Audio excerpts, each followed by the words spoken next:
Good morning. Welcome. Happy Valentine's Day. Thank you for being here this morning. And we do a lot of things in this life in the name of love. We go to war in the name of love. We get to live with people we didn't even know before in our lives in the name of love. They're not even related to us.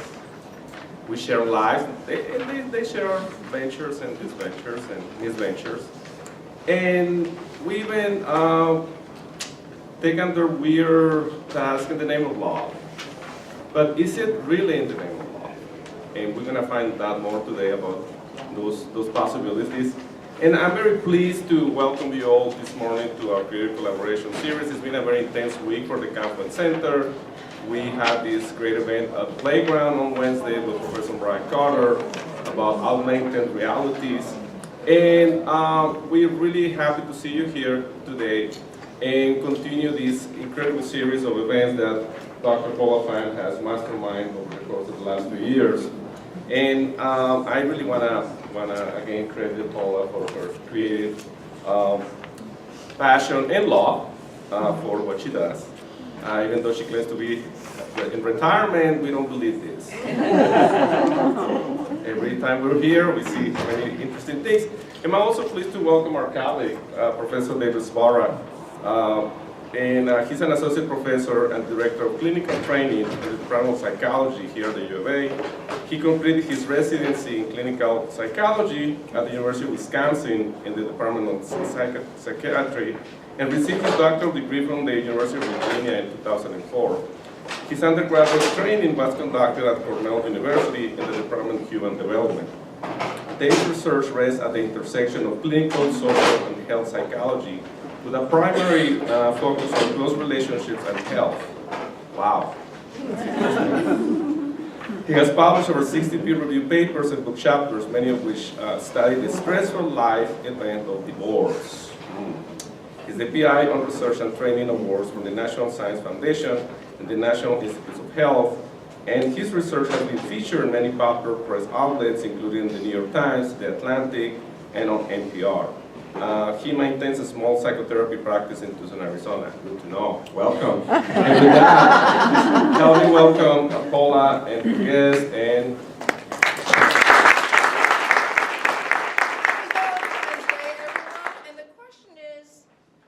love got to do with it? What makes us tick? And this is something that has answers in both the arts and in science.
Cupid.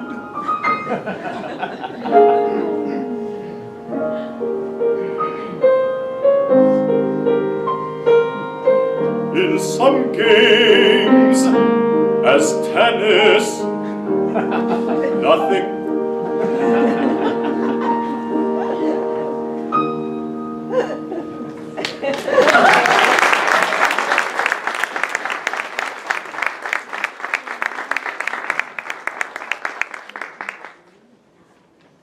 That was incredible. I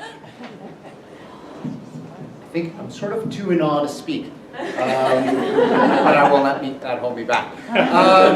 Okay, so thank you all for coming. Thank you to Dr. Fenn for inviting me.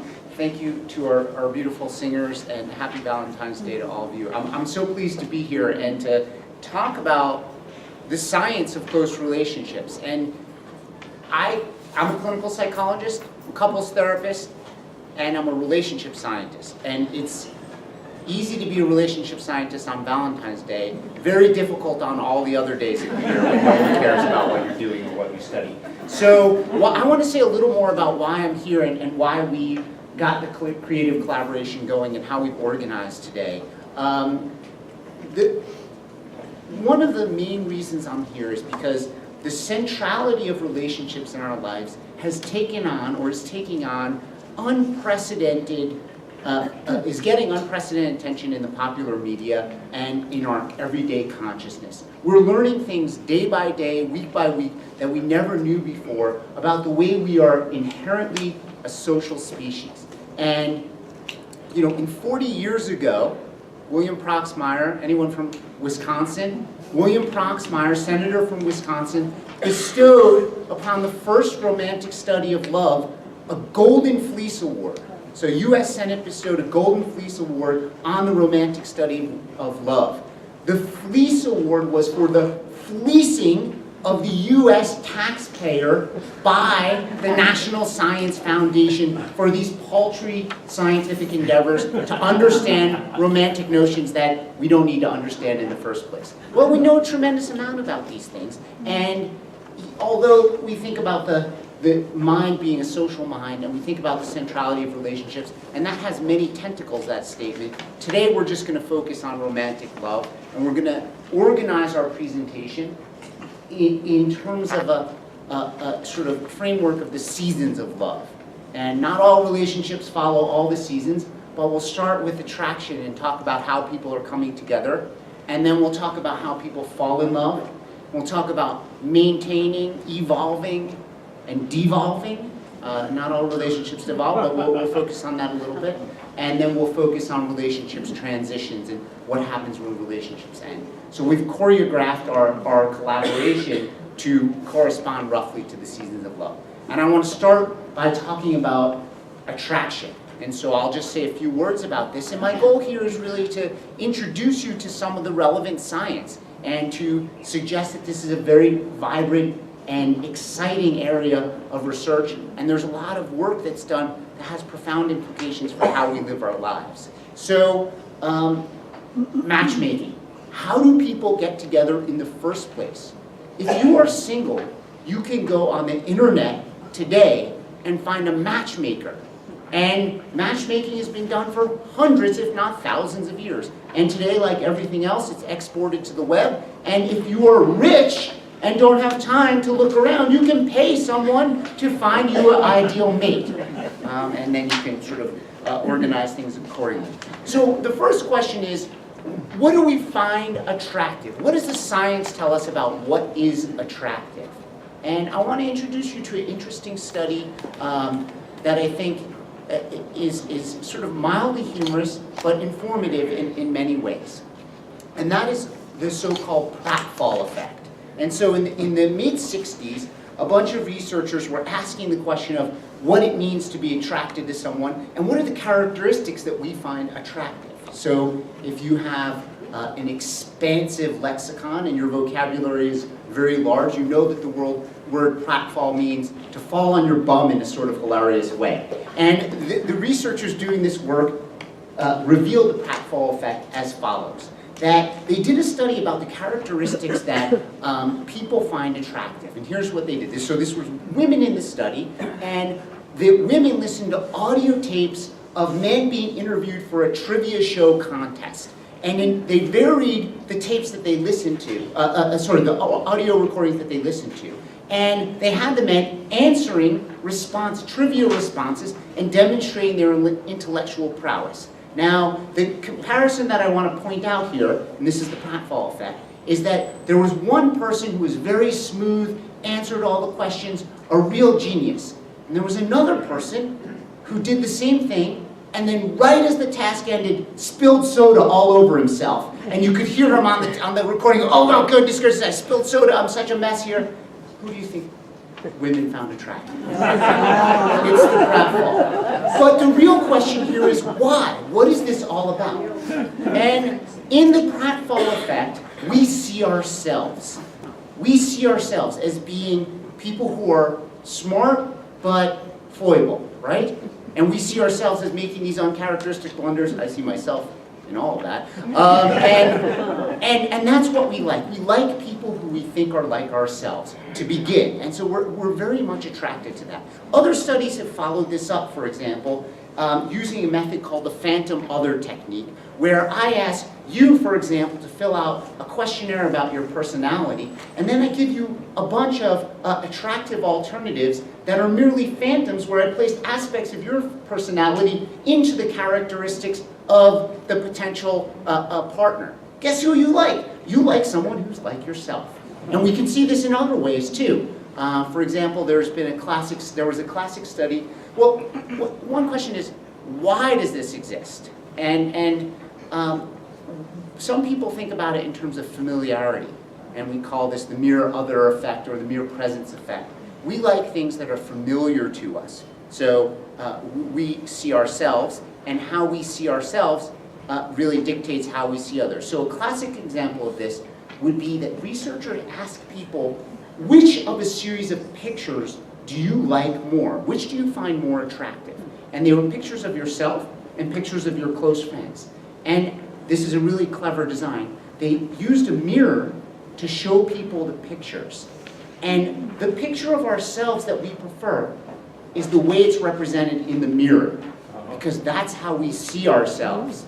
The picture of our friends that we prefer is the straight up head first glance, because that's how we see them. We are used, and our perceptual apparatus gives us information about how we come to like and see others.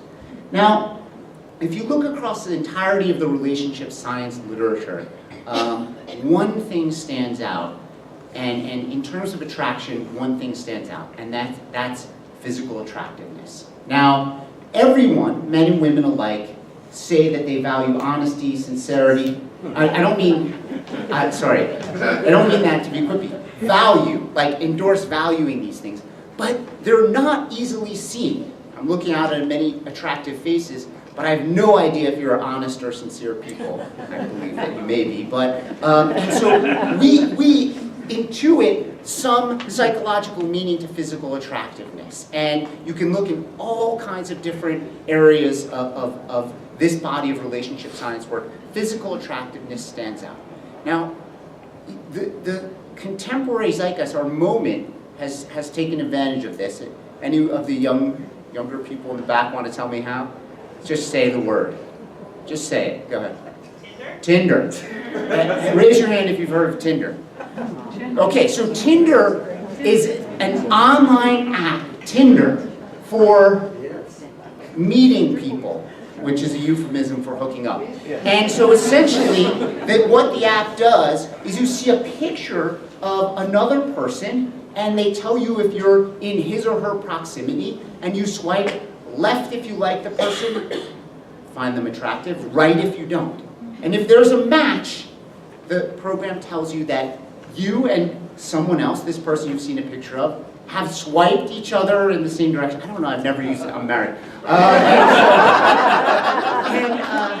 Now, we may think this is a sign of the apocalypse, right? But it's in many ways it's not, and I encourage you to maybe explore the topic a little more deeply afterward. And my friend and colleague Eli Finkel wrote a piece that appeared in the New York Times last week called In Defense of Tinder.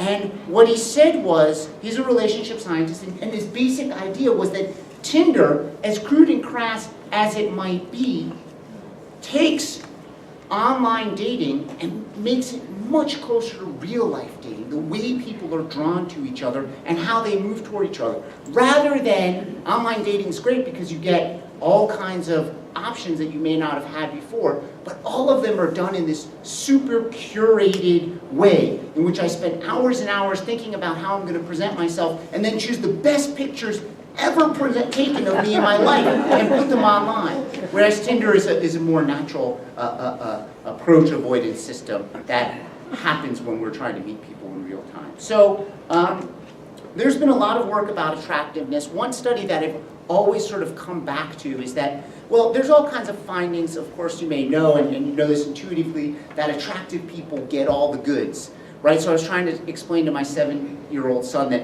Tom Brady is also married to Gisele Bündchen, and the supermodel, and he's like, he plays sports and he's married, he's the quarterback for the Super Bowl champions, and he's married to a woman who's really, really beautiful. I was, yeah, you know, that's how it works. That's how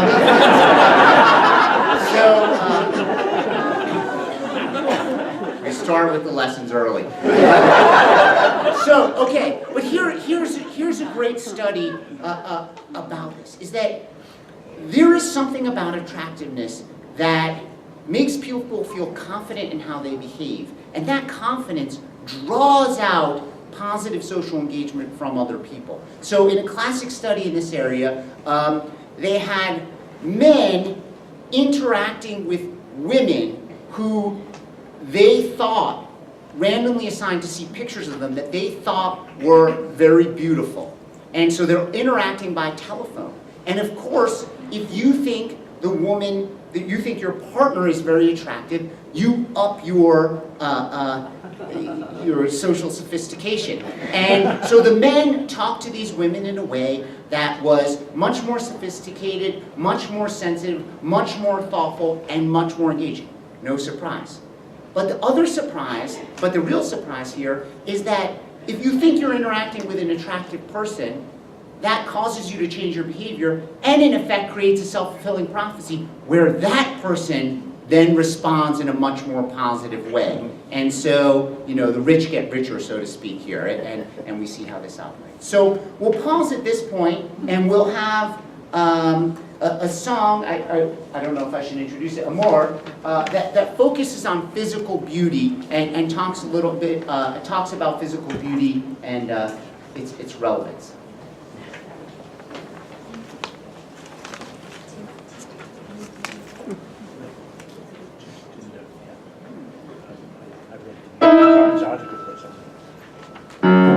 It wasn't the policeman's fault in all the traffic roar. Instead of shouting halt when he saw me, he shouted amor, amor, amor, amor. Even the ice cream man, free ice creams by the score. Instead of shouting butter pecan, one look at me, he shouted amor, amor, amor. All over town it went that way. Everybody took off the day. Even philosophers understood how good was the good, 'cause I looked so good. The poor stopped taking less, the rich stopped needing more. Instead of shouting no and yes, both looking at me, shouted amor.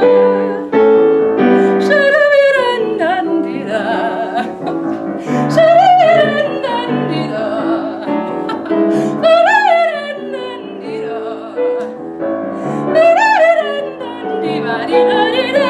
My stay in town was cut short. I was dragged to court. The judge said I disturbed the peace, and the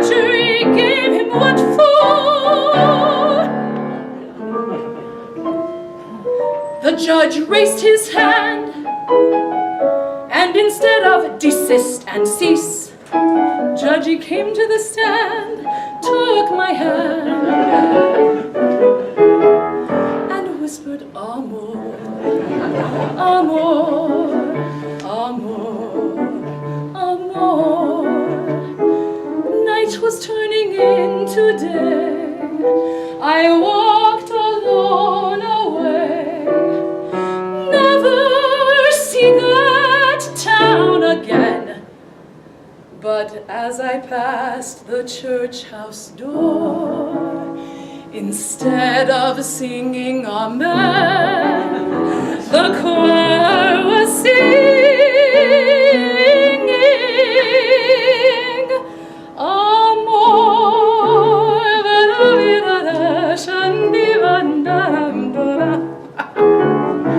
Amor, Amor, Amor.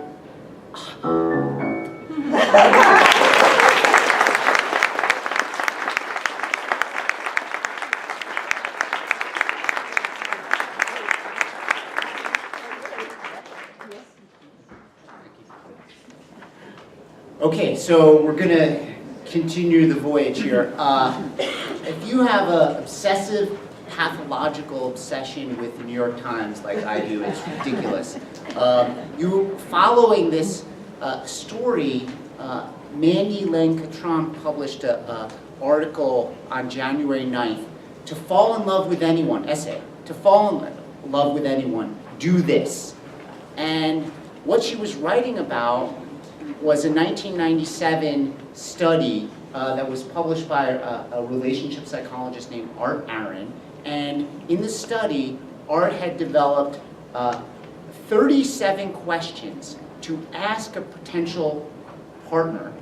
And they weren't intending to get people to fall in love with each other, but 37 questions to create closeness in the laboratory for a variety of other things they wanted to do. And it turns out that leading people through these questions had many people fall in love with them. So the study's almost 20 years old, and Mandy went after trying to see if she could recreate this with another, and I'll sort of let you check it out and find out what happened. But I raise this only because the questions are very interesting, but to also point out how much people really care about this. And I don't know if it's the timing around Valentine's Day, but in the story that was in the Times this morning, she recounted how she was very nervous that thousands of people would see the story about what happened, and was she ready for the prime time? And the Times wrote quite eloquently, she underestimated how many people would see it by 8 million.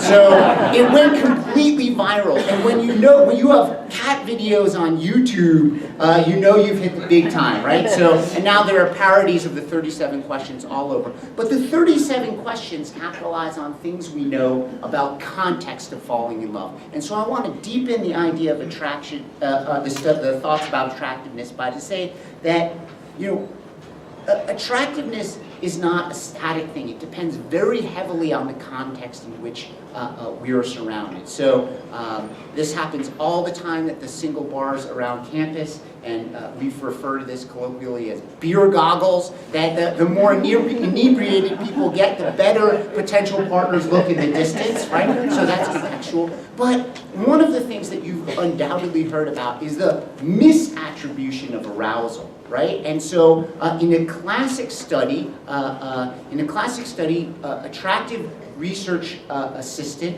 went to the Capilano Bridge in British Columbia. Anyone been on the Capilano Suspension Bridge? It's pretty high up, right? And so what they did was they randomly approached people coming off the suspension bridge, men walking across the suspension bridge, versus men walking across a low footbridge in another part of town. And the woman approached the person and asked if they would write an essay about their meeting, and then potentially would he like to call her for a date. And so what they found was, relative to the low walking bridge, men coming off the suspension bridge demonstrated much more sexual and romantic themes in their writing about the story of how they had just met, and were more likely to call her. And in fact, were misattributing their arousal to being on the bridge. Just the subtle beat-to-beat, moment-to-moment increases in their autonomic nervous system to the potential other. And this is why it's so great to take your beloved or your potential beloved to an amusement park or to a horror movie or something like that, as you get them to misattribute the arousal to you. But this is no. So now, one of the things that is very important about getting together is signals of availability. And we call this, we borrow from ethologists and we talk about the idea of proceptivity. And men are much more likely, in heterosexual relationships, men are much more likely to approach women than women are to men. I think many people know that. But they only will do it if they get signs that approach is potentially welcome. And so, again, talking about heterosexual relationships here for a moment, that there are many different signs, from subtle body signals to circumstance making it right. And in a classic study of this, researchers were interested if men would approach women under the context under which men would approach women. So they devised an interesting study. It's a movie-watching preferences study, where an attractive Confederate, that is, she's in on it, right? She's actually a research assistant. Attractive Confederate is watching one of two movies, and the male participant is given the choice of which movie to watch. So there are two seats, and we're two seats on either side. One is taken up by her. So if you walk in, you say, oh my God, I gotta get next to that woman. But to get next to that woman, you have to squeeze in next to her. So what do you need? An excuse to get there. And so what they found was that if they were playing the same movie on both screens, men would sit on the other side. But if they were playing different movies and you were looking at your potential preference, ostensibly the preference, men would jam right in next to the woman at a 75-10% difference. So we need a reason to approach, and anything that goes any further, we need a reason to approach. But not all approaches are created equally, and I think many of us in this room have a sense of having experienced unrequited love, that is, love that's not returned. And I'm sure if you're older, you can think back into your teenage years or your 20s when you had your heart broken and just didn't have the love you were sending out into the world to someone returned in kind. It's nearly a universal experience. Now, I don't want to go to the darker side of it because it's also the basis of really sick, demented behavior and stalking and those kinds of things. But it's also the basis of countless country music songs, right? So, but the main thing here is that one of the things we need to know about unrequited love is that it hinges back on what we like about other people. And we have some insight into this from a classic study that sort of like the pratfall effect that I told you about initially, in which we come to like other people, we like other people who come to like us as they know us. So participants in this study overhear people talking about their characteristics. And if someone is talking to me and saying that they like me, they think I'm great, maybe they think I'm, I don't know, something attractive or something, they love my hair, whatnot.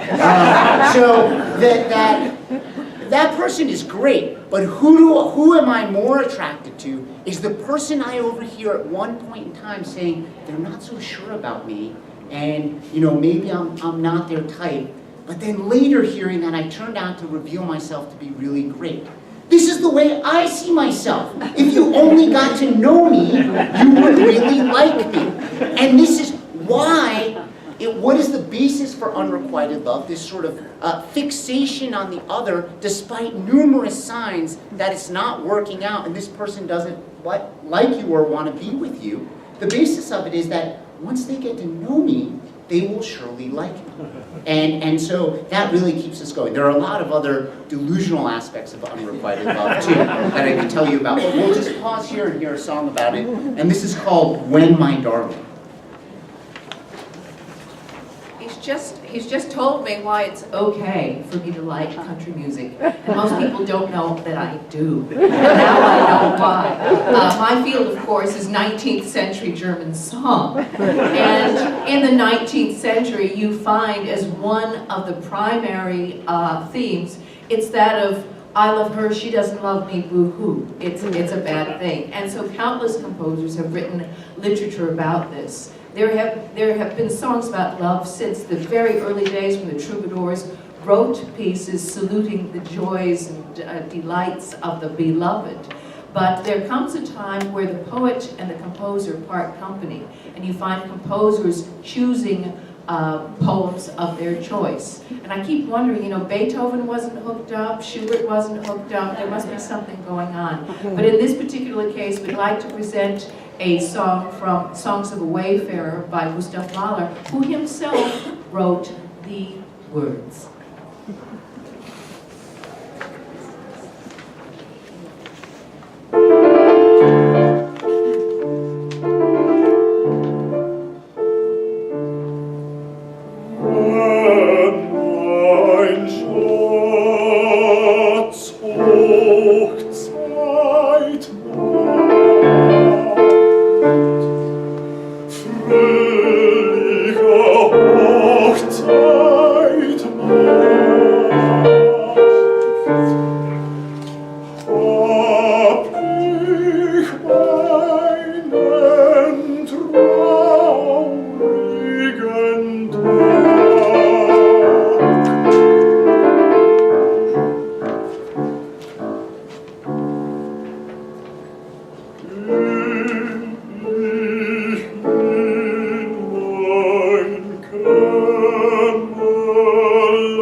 Singet nicht,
So now we're going to turn our attention to courtship and falling in love. So this is really Act 2.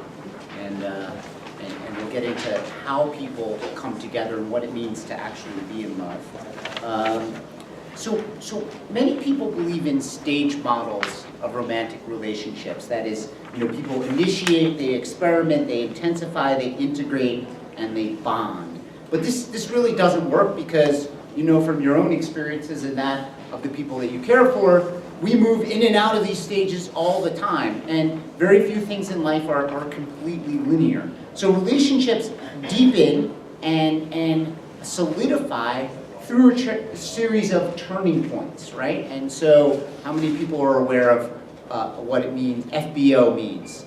Make your relationship FBO, it means Facebook official, right? And so if your relationship goes, if you're getting serious, part of the moment is to put it on Facebook that you're in a relationship with someone, and that means making it FBO. It means telling people that you are a pair and that you are together. And those kinds of conversations really matter in terms of how people fall in love. So one of the things that has to happen as couples move from the other, the unknown other, to someone that you care about and organize your life around, is that you have to transcend the superficiality, right? It's no longer about doing things together, it's about deepening, and it's about disclosures, and it's about knowing each other and caring for each other in the way that you know them. So to disclose, to respond, to deepen your relationship, this is what intimacy is about. These are the definitions of intimacy. So intimacy hinges on three things: feeling understood, feeling validated, and feeling cared for. So feeling understood, feeling validated, and feeling cared for.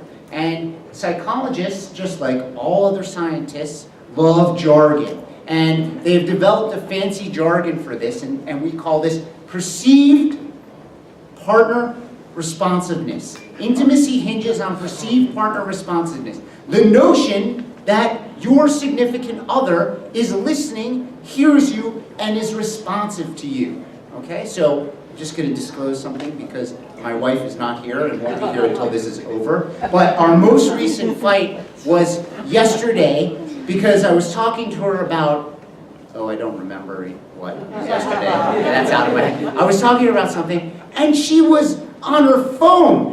And she was looking at her phone, and I was talking to her, telling her something that mattered to me, and she was on her phone, and I was like, forget it. I'm like, I made a big scene, of course. And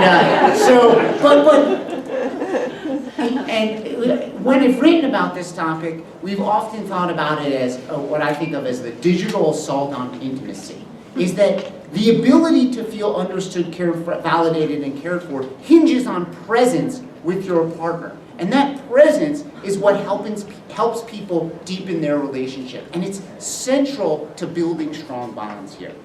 Okay, so perceived partner responsiveness, et cetera, et cetera. But to really understand bonding, we have to think comparatively, and we have to understand sex and physical romance, right? And sexual relationships. So there is a reason sex is euphemistically referred to as making love. And the neurobiological structures that subserve or are associated with orgasm and the physical pleasures of sexual intimacy play a very special role in organizing your feelings toward one person. This is what we call bonding, right? And it would be wrong to call romantic love an addiction, right? But it sort of wouldn't be, because the same biological systems that are implicated in addiction are implicated in social bonding. And I'm talking primarily about the reward systems in our brain.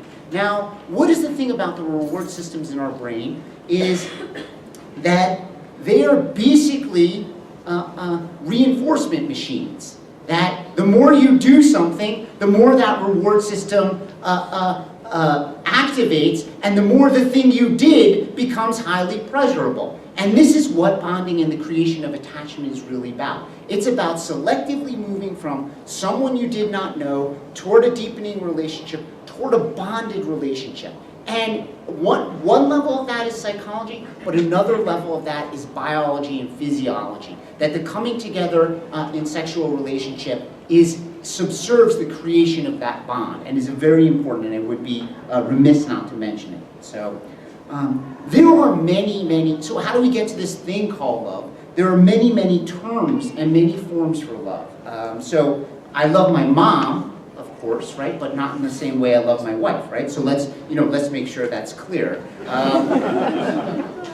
But one of the major theories of love is a triangular theory of love, and it's that love is intimacy, commitment, and passion.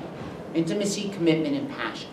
So feeling understood, cared for, validated, being with someone, forsaking others, being steady in your commitment to that person, and then having some degree of passion for them. So, these ideas go back all the way to the Greeks, and there are many different variations of love: lust, attraction, attachment, caring, intimacy, etc. But I really think intimacy, intimacy and commitment and passion are some of the hallmarks. One of the things that the Greeks were very good at was really distinguishing between I love you versus I am in love with you, and those ideas being different here. So one of the things that, as all this is going on, as we're falling in love with someone, we've given that term, that idea of falling, a special term, and we call this limerence. We call the period in which we don't need much sleep, where we're constantly thinking about the other person, where we don't really need to eat anything, where all of our mental energy is going toward that person as limerence. And it's a wonderful state, but you can't be in it that long, right? It's and this is really true, and this is what happens as you become closer to a person. The limerence wears off because it serves its purpose of organizing everything toward the other, but after a while, once you're with the other and bonded, you just can't maintain like that. So now we have a song about limerence, about maddening crushes, and about what that all-consuming feeling is really about.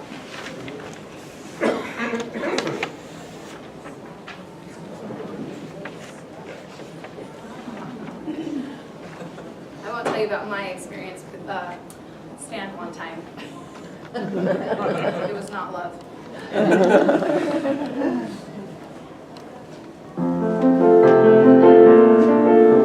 J'aime tes yeux, j'aime ton front, oh mon rebelle, oh mon farouche. J'aime tes yeux, j'aime ta bouche, oh mes baisers se puiseront.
Understand any French, but I got the sentiment, right?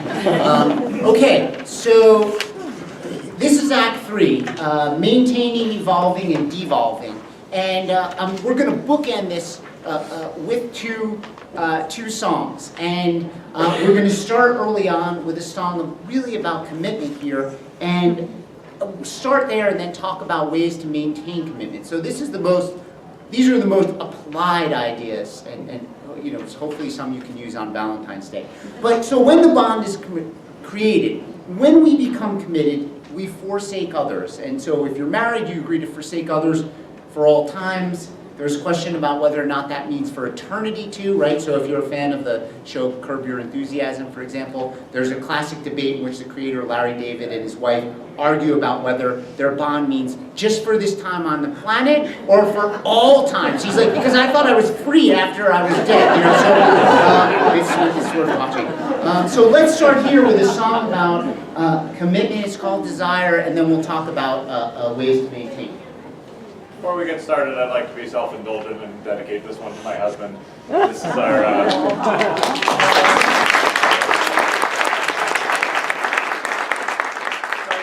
Valentine's Day together, but it's our first one as husbands, so I'd like to take this moment.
Okay, so, well, let me just say, I read the words in these songs, so ahead of time I've seen them, but the difference between hearing it and reading it is just profound for me, so it's really special. Thanks. Okay, so how do we maintain? What do we do? There are many, many central ideas about this, many different ideas, but I want to talk about a few of them here. Okay, so we've talked about limerence and we've talked about maintaining that excitement, but the excitement fades quite naturally over time. That's part of how our minds were designed over the course of evolutionary history.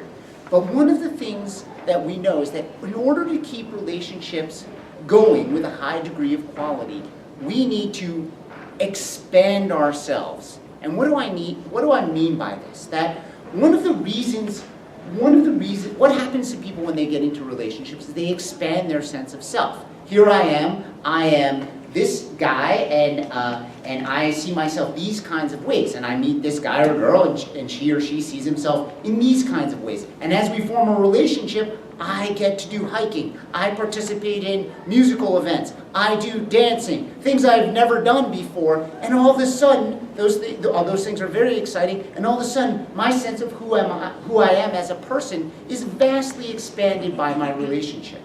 Now, once you've been together for a certain period of time, you know all the things your partner does. You do all the things your partner does. There's not a lot more expanding to do. And that sounds depressing. I don't mean it to be that depressing. But the prescription here for couples is to do things that are self-expanding and to do things that expand you as a couple. And I should have prefaced all this by saying that our desire to expand ourselves is a fundamental drive, is a fundamental human drive. And as that slows down in the course of long-term relationships, we really see a plateau in relationship satisfaction.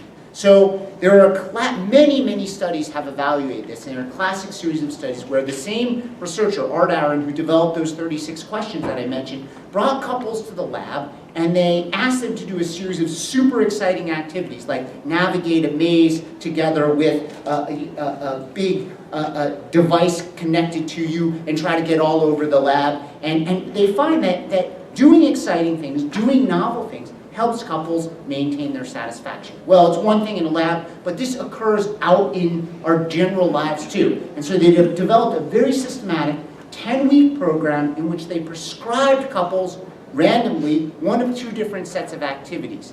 One time a week for 90 minutes, do things that you either find exciting, so in this case it was skiing, biking, hiking, arts, things that are novel that a lot of us like to do but we don't do enough of, versus do things that give you time to be together, going out to a movie, going out to a nice meal. So matching people, matching groups in terms of the time they spend together. The differences were astronomical. Couples that were assigned to the expansion-related activities reported much more satisfaction over 10 weeks than the couples who merely spent time doing things together. So it's not enough, you say, what are we going to do? It's not enough to do the same old, same old. You have to break out of the chains of your routines to really try to expand yourself, and that makes couples grow and maintain their satisfaction. I want to talk about another idea. It also has a jargony ring, but it's a very good one. And so much of the research literature on relationships is about social support. How do you support your couple? How do you support your partner? What do you do? How do you help him or her when things go poorly? And this research turns that on its side and says, what do you do with your partner when things go right? And the researchers who do this work call it capitalization. And they talk about moments of positive experience being moments in a relationship that can potentially build and strengthen your bond. And they use the theory in psychology. It's a well-known theory about positive emotions. It's called the broaden and build theory of positive emotions. That the fundamental function of positive emotions is to get us to look up in the world, to think more expansively, to be more creative, and to broaden our mindset and build our lives more systematically.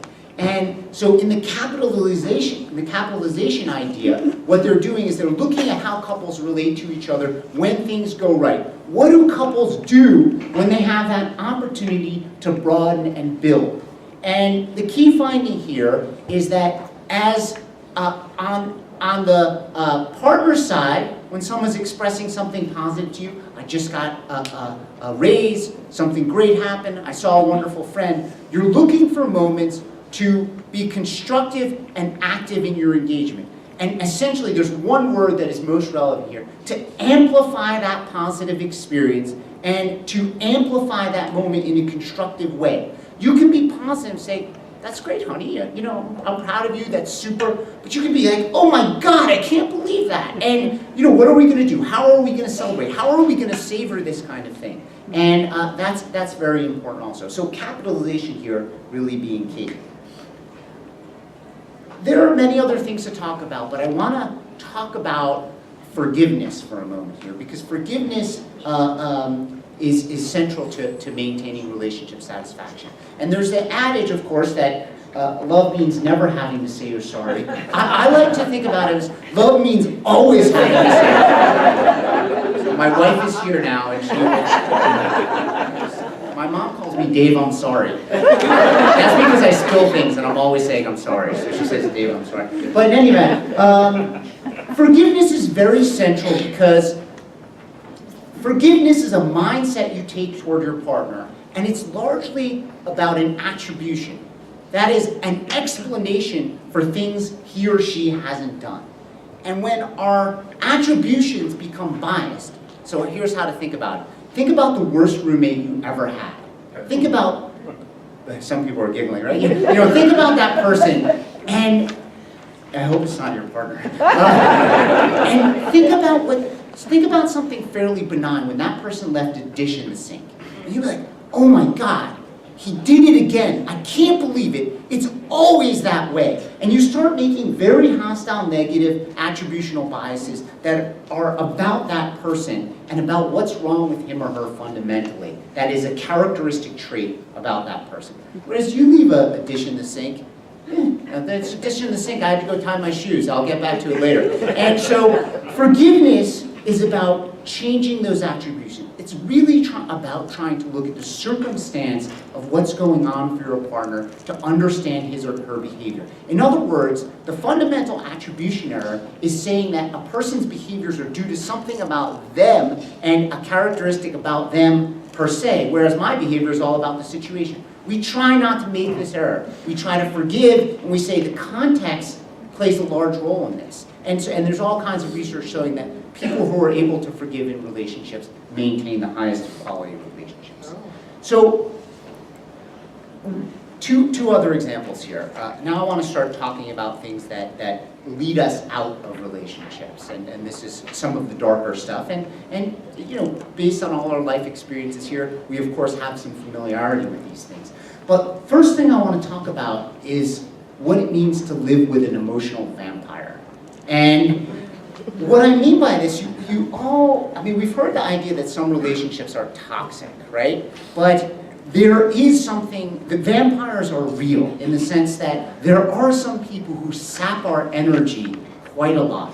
And the guy I told you about who wrote the article In Defense of Tinder, Eli Finkel, did a really elegant series of studies where he got Confederates, those were people who were in on the study, to interact with someone they hadn't met before, but to be real pain, and now my kids are here, I can't say it, but to be a real pain, right? And to really be difficult, and to put up all kinds of roadblocks. So in the classic example, in the classic study from the group of studies that they did, what they did was they had a participant and a Confederate enter data together, but they had the Confederate mess up and be extremely annoying. And so they go 1, 3, no, not 3, 2, 4, no, not 2, 2, 4. Come on, man, what is it? And so following that task, they turned and had the participants play the game Operation. You remember the kids' game in which you use your fine motor skills to pull little bones out of a play set or little, transistor radios without hitting the metal buzzer, without hitting the metal and having the buzzer go off. Lo and behold, people who were with the Confederate that blocked them had their self-regulatory strength down to the level of their fine motor skills evaporate. Now, they, of course, were able to do it, but they made many more errors. Something about being with another person who's blocking us, who's interfering with us, who's really sort of toxic, saps our energy. And it's not just psychological energy, it has translation to self-regulatory capacity. You'll eat more donuts too, right? So that's the idea. Okay, last thing before we close this act is to talk about John Gottman. So John Gottman is a famous relationships researcher who spent his life trying to study what predicts whether marriages succeed or fail. And Gottman has a lot of work, has excellent books for the general public, very readable, but he talked most centrally, he said he can predict whether a couple will get divorced within 15 years with over 90% accuracy by looking at 4 things. And he called them the 4 horsemen of the apocalypse. And he videotaped couples interacting, talking about their lives together, spending time together, and then he coded the videotapes. And he said, if we see these things, they reflect a high probability that the couple's relationship will ultimately end. So here they are. Criticism, so attacking another person. Contempt, speaking as if that person is lower, putting him or her down below you. Defensiveness, right? So oh, it wasn't me, I didn't do it. And stonewalling. Stonewalling is a classic male strategy of just blocking and just ignoring and saying, dodging. And that ups the ante for chaste behavior. So the four horsemen of the apocalypse signal the coming end of the relationship. And we're going to hear a song called The Last Lousy Moments of Love, and then transition to the end of our program.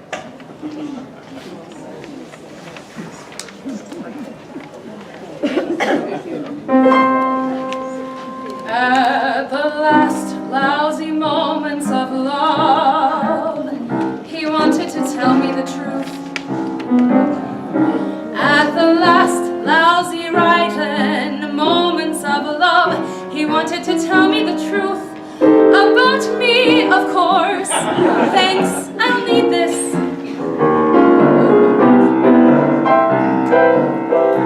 At the last lousy moments of love, he wanted to tell me that I wasn't doing too well. I'd been eating and drinking and talking too much. He wanted to tell me as a friend at the end of those last lousy moments of love. He wanted to tell me he'd been... Thank you. He wanted to tell me he was leaving. He'd waited too long to tell me that I was self-righteous, even when I wasn't wrong. And they spoke about friendship, and our friends gave me up as a friend for the season. For which reason he wanted to tell me this truth.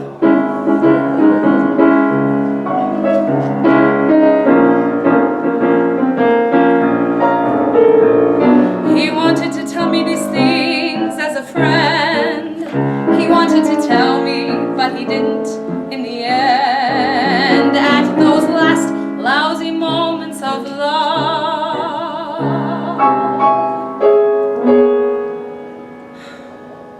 he said it all with his body to my best friend.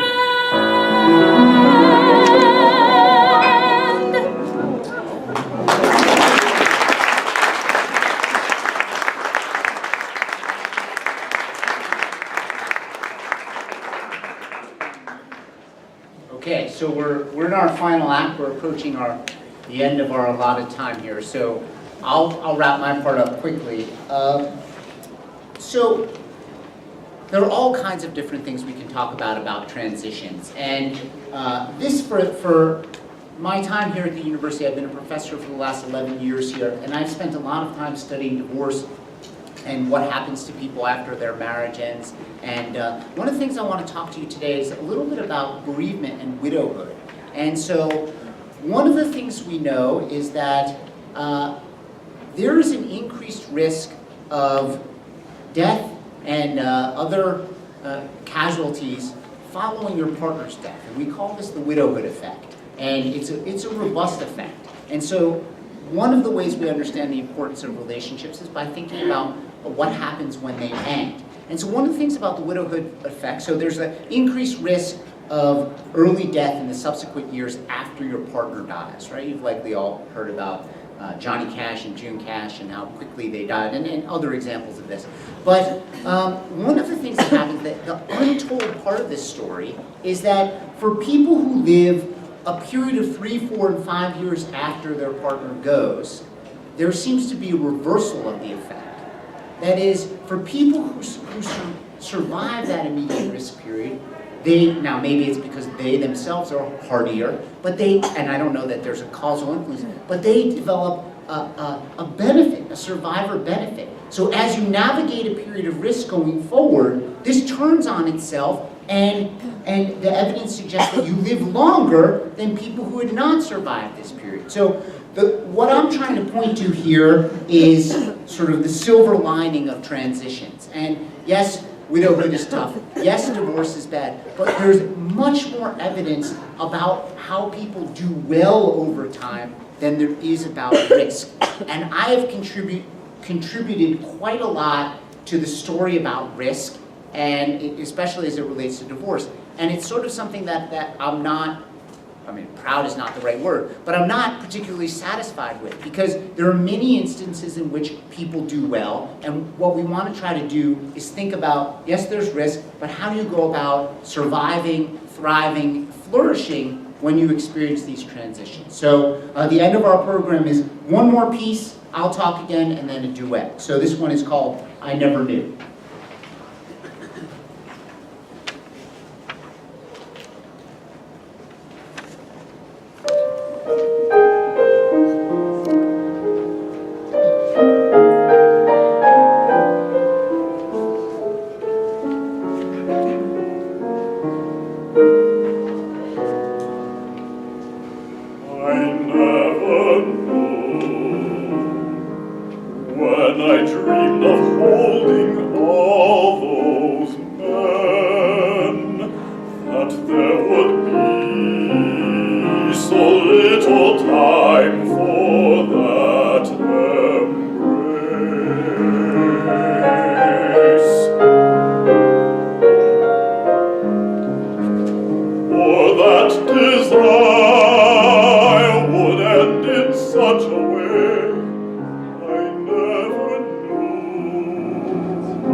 I'm gonna wrap up my piece here quickly, and I'm just gonna put a tip on it all.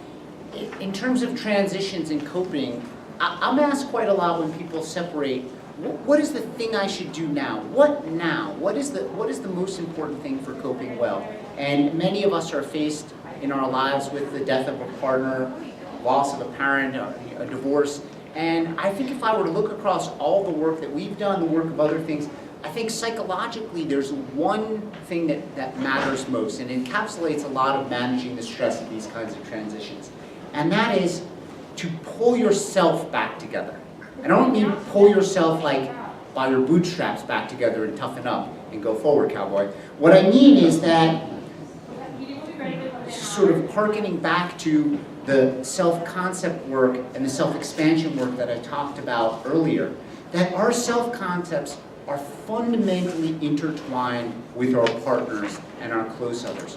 Who we think of as when we answer the who am I question, we think about our relationships. And this exists across many levels of analysis.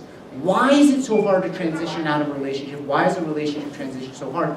Is think about how you just simply organize time with your partner, or think about how partners organize time together. Routines that involve the other person go away. There's a major upheaval around these kinds of things, and the routines organize our feelings on a day-to-day basis. There's a natural rhythmicity to our social behaviors, and when we lose this rhythmicity, it's like being sleepless for several nights. We just feel like we have jet lag. And so the way to manage these things is to start, the recovery project is organized really around redefining who you are as a person. Who am I without my partner? What are the things I like to do? Who am I close with? And how should I spend my time? Those are all essential questions for promoting recovery and recovering successfully. So I'm going to end my part here. I hope it was interesting. We have a duet to close out, and then we'll stick around for some questions.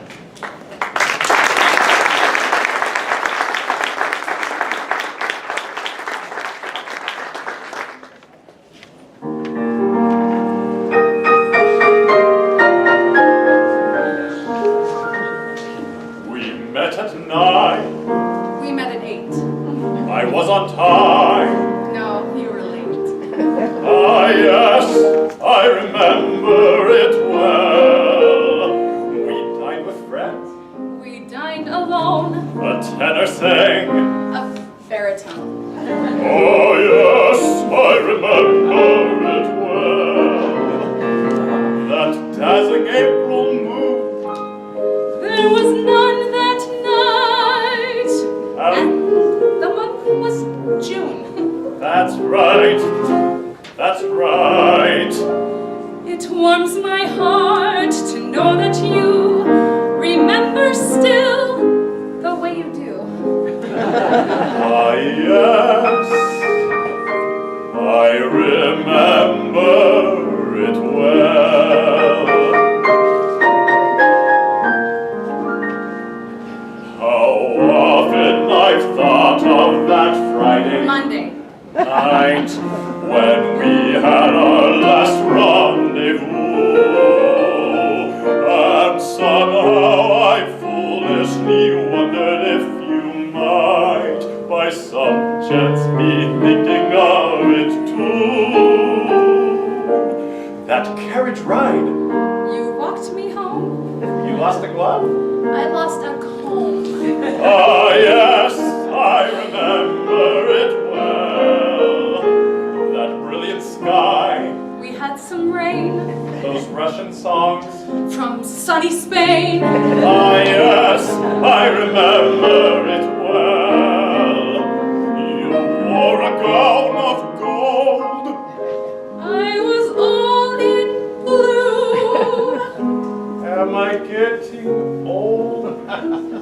Oh no, not you. How strong you were, how young and gay, a prince of love in every way. Ah, yes, I remember it well.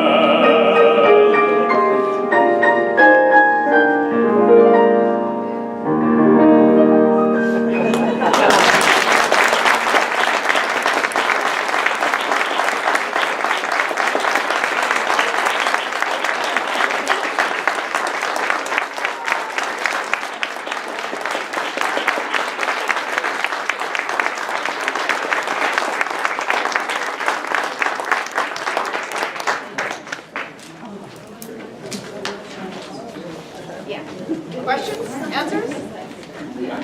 Questions? Okay. Questions?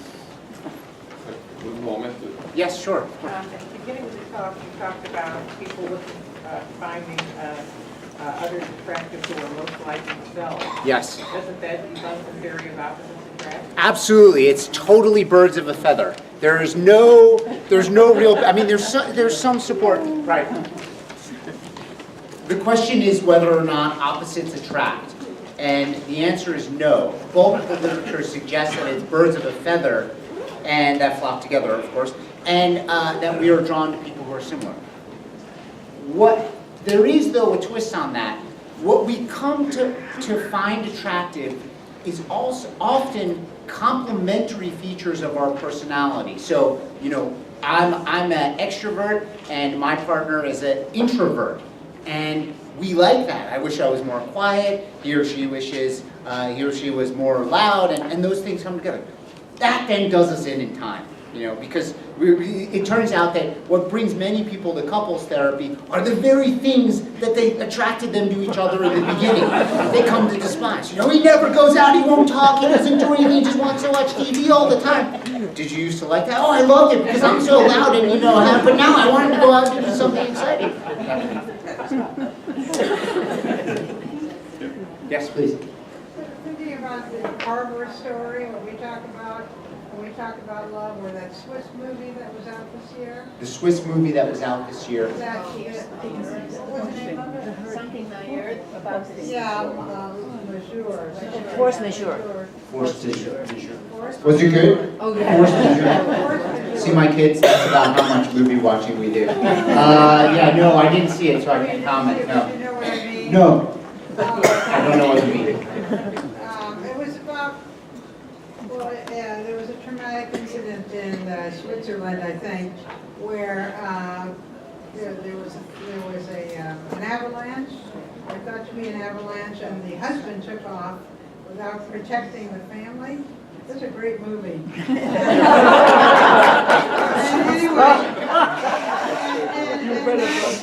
And that was a major rift in the relationship. In other words, the wife realized he was not there for them when a major occurrence happened. Right. And the same thing with the Carver story, which was also in Birdman. Did you see? I know, at least I know Birdman, yeah. I'm a movie person. Short story reader. I can't comment, but what I do want to comment on, though, is I want to just go back to the 70s, and one of my favorite books is Judith Guest's Ordinary People. And the movie was Oscar nominated, and in Ordinary People, a couple is coping with the tragic death of their son. And in it, you see the way in which differences in how people cope with emotions can cause an actual cataclysmic event in the relationship, in and of itself. How people cope, differences in how we cope and how we move toward or away from each other. So the centrality of relationships and emotions, they go hand in hand, and learning to navigate those things with your partner is very important. Yes? Is there any study that shows whether the physical attractiveness of a couple has any influence on who controls the relationship? I have heard that the physically more attractive person in the relationship will generally exert more control in that relationship. So the question is whether or not physical attractiveness is associated with dominance in a relationship. Physical attractiveness is associated with dominance in general, but so I'm sure it applies to relationships, but I don't know of those studies that speak to power dynamics in the relationship. But that doesn't mean they don't exist. I'm just not aware of them. One more question. Please. You mentioned unrequited love and country songs. Yes, tell us about your experiences. The path to recovery began when I said, I ain't listening to this stuff anymore. Right. There is actually a research literature on people listening to love songs as a basis for their recovery. And but I don't know it well enough to quote it. I know it's out there. So, but you could imagine going against or going toward, and I think a lot of people that I know have used this music to help them get over things because what? It's something we're familiar with. It speaks to the universality of these kinds of things and help us locate our experience in the context of all experiences. Thank you. Thank you. Thank you. Acknowledge the work of the Confluencenter team, Maggie, Black Bear, Jamie, JC, Dan. They make everything possible, and also Chris from the UA Boosters who's been wonderful supporting our work here. Thank you so much for hosting us.